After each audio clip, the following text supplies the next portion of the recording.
Hello Year 8 and welcome to your final English remote learning lesson for the week. This lesson is planned for Thursday the 25th of March 2021 and the title is How Does Lewis Carroll Present the Character of the Hatter in the Tea Party Scene? So make sure you're all ready and prepared for the lesson ahead. Make sure you have your pen, paper, anything else you may need moving forward in this lesson. Once you've done so, you might want to get that date and title written down and then have a go at the starter task on the screen here. And your task is to correct each sentence, ensuring that you select the correct form of there, or there. You've got 7 different questions there, and in each one you need to decide which version of the word is correct. If you need a reminder of what each one means, then you can look here on the left, where it says reviewing an important spelling rule, and it's got the 3 different meanings of there, and there, depending on how you spell it. So pause the video here, complete that task with the date and title, and then play the video again when you're ready to go through the answers. Okay, hopefully by now you've managed to have a go at figuring out which version of there is correct in every sentence there. So I'm now going to go through the answers. If you've got any incorrect, feel free to pause and make a change. If you got them right, give yourself a tick and well done for doing so. So here we go then. Number 1, the red one is their house. We're looking at the version of the word T-H-E-I-R as in the possessive version. The red one is their house. It belongs to the person. Number 2, put your coat over there. All right, and the second version of the word is correct here, T-H-E-R-E, because that version of there refers to a place, and you're being asked to put your coat over in a certain place, over there. Number 3, why did you leave it there? The same again, T-H-E-R-E, and it's because you're being asked why you left it in a certain place. Number 4, the beagle is their dog. It's T-H-E-I-R is correct because you're talking about who owns the dog. It's the possessive version of the word. Number 5, going to the store was their idea. Once again, the possessive version, T-H-E-I-R, because they're talking about whose idea it was. It links to a person. Number 6, there are 30 students in this class, and the correct version is T-H-E-R-E, because you're still referring to a place where there are these things, okay? And number 7, Joe and Sue always want things their way. It's the possessive version is correct there, T-H-E-I-R, because you're referring to people there who want something. It is possessive, okay? So make sure you mark your work, correct it if necessary, pause the video again if you need to, and play again when you are ready. But I am going to carry on to the main part of today's lesson. So today's title was, How Does Lewis Carroll Present the Character of the Hatter in the Tea Party Scene? And today's aims are, firstly, to understand the definition of Mercurial, to explore Carroll's presentation of the Hatter in the Tea Party Scene, and finally to bring together our ideas in a writing task. So first things first, I'm going to present you with this question. Why is a raven like a writing desk? I want you to pause and think for a moment. What are your initial thoughts when you see this question? And do you happen to recognise the line at all? Pause the video and contemplate those questions. I am now going to carry on. The riddle first appeared in Alice's Adventures in Wonderland, a famous children's book which Lewis Carroll wrote in 1865. Alice falls asleep one day, follows a white rabbit down a rabbit hole, and ends up in a world of crazy logic, which Carroll based on what he considered the nonsensical logic that was piling up in his chosen field of mathematics. Okay? And introducing today's character, we are looking at the character of the Mad Hatter. So today we return to a fictional, interesting individual. Within the book, Alice ends up at a tea party with the Mad Hatter and the March Hare. And the Mad Hatter asks her the now famous question, why is a raven like a writing desk? And hopefully we'll be able to answer that question by the end of today's lesson. So just adding in a bit of contextual knowledge, it comes down to this. Have you ever heard of the idiomatic expression as mad as a hatter? It originates from the 19th century when they used mercury in the making of hats. Okay? Due to long-term exposure, hatters developed symptoms of mercury poisoning, such as tremors or mood swings that made them appear mad. All right, which is where this phrase came from, as mad as a hatter. The people who wore these hats would slowly begin to appear mad because there was mercury, all right, which is an element in their hats. And arguably this links or helped to influence the Mad Hatter's behaviour in Alice in Wonderland. Okay, so looking at that first objective then, we're going to look at the definition of mercurial and understand what it means. So the word is mercurial. The definition, someone who has sudden or unpredictable changes of mood or mind. Somebody who changes quite a lot. It comes from the Latin word mercury, but mercury is also a metal that is the only metallic element that is liquid. It can also be known as quicksilver. And as an example of it being used in a sentence, my sister is a mercurial character and we never know what mood she will be in. So in a moment, you're going to pause the video, you're going to get the keyword written down and the definition and the icon if you wish, but that is up to you. And the main things you need to have written down are the word and the definition. Pause and complete that now.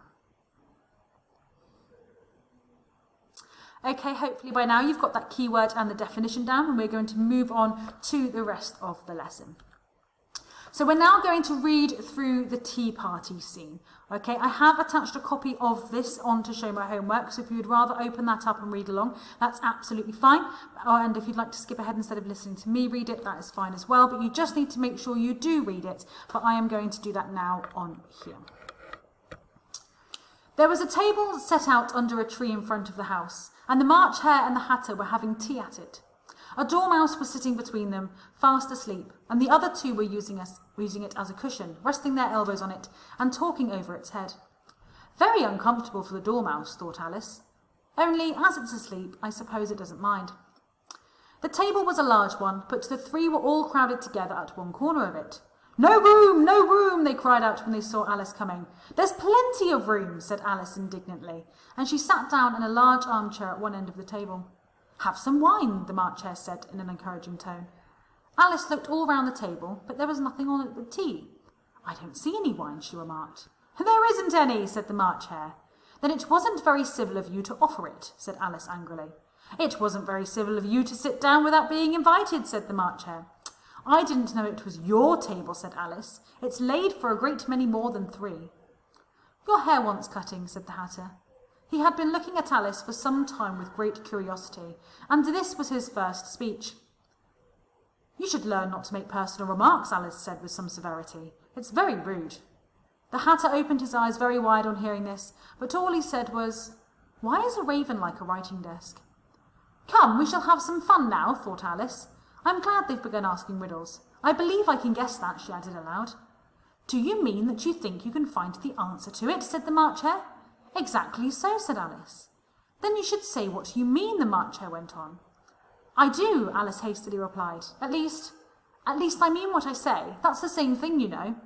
Not the same thing a bit, said the Hatter. You might just as well say that I see what I eat is the same thing as I eat what I see. You might just as well say, added the March Hare, that I like what I get is the same thing as I get what I like. And you might just as well say, added the Dormouse, who seemed to be talking in his sleep, that I breathe when I sleep is the same thing as I sleep when I breathe. It is the same thing with you, said the Hatter, and here the conversation dropped, and the party sat silent for a minute while Alice thought over all she could remember about ravens and writing desks, which wasn't much. The Hatter was the first to break the silence. What day of the month is it? He said, turning to Alice. He had taken his watch out of his pocket and was looking at it uneasily, shaking it every now and then, and holding it to his ear. Alice considered a little, and then said, the 4th. 2 days wrong, sighed the Hatter. I told you butter wouldn't suit the works, he added, looking angrily at the March Hare. It was the best butter, the March Hare replied meekly. Yes, but some crumbs must have got in it as well, the Hatter grumbled. You shouldn't have put it in with the bread knife. The March Hare took the watch and looked at it gloomily. Then he dipped it into his cup of tea and looked at it again. But he could think of nothing better to say than his first remark. It was the best butter, you know. Alice had been looking over his shoulder with some curiosity. What a funny watch, she remarked. It tells the day of the month and doesn't tell what o'clock it is. Why should it, muttered the Hatter. What does your watch tell you what year it is? Of course not, Alice replied very readily, but that's because it stays the same year for such a long time together. Which is just the case with mine, said the Hatter. Alice felt dreadfully puzzled. The Hatter's remark seemed to have no sort of meaning in it, and yet it was certainly English. I don't quite understand you, she said, as politely as she could. The Dormouse is asleep again, said the Hatter, and he poured a little hot tea upon its nose. The Dormouse shook its head impatiently and said, without opening its eyes, Of course, just what I was going to remark myself. Have you guessed the riddle yet? The Hatter said, turning to Alice again. No, I give up, Alice replied. What's the answer? I haven't the slightest idea, said the Hatter. Okay, So moving on then, what I would like you to do next is to pause the video and read back through the text and underline or make note of all the details that refer to the Hatter. And this can be things that he says or does as well as descriptions. Pause the video and complete that task now. Okay, hopefully by now you've managed to look back at the task and been able to go through the text and underline all the details that refer to the Hatter. And these could have been things that he says or does as well as descriptions. Now, I've managed to find these as well, and I've highlighted everything that he either says or does. So you've got examples from the top. Your hair wants cutting, said the Hatter. He had been looking at Alice for some time. The Hatter opened his eyes very wide. Not the same thing a bit, said the Hatter. You might as well just say that I see what I eat is the same thing as I eat what I see. And other examples here as well. If I've highlighted anything that you haven't already highlighted or make a note of, please pause the video and add to your version of the text, because this will really help as we move forward to the next task. But I am going to carry on with this for now. So looking at the details that you have highlighted, what does each suggest about the emotions or the mood of the Hatter? What words might we use to describe the Hatter? And to help us with this, I've given you a few options here that I would like you to choose from.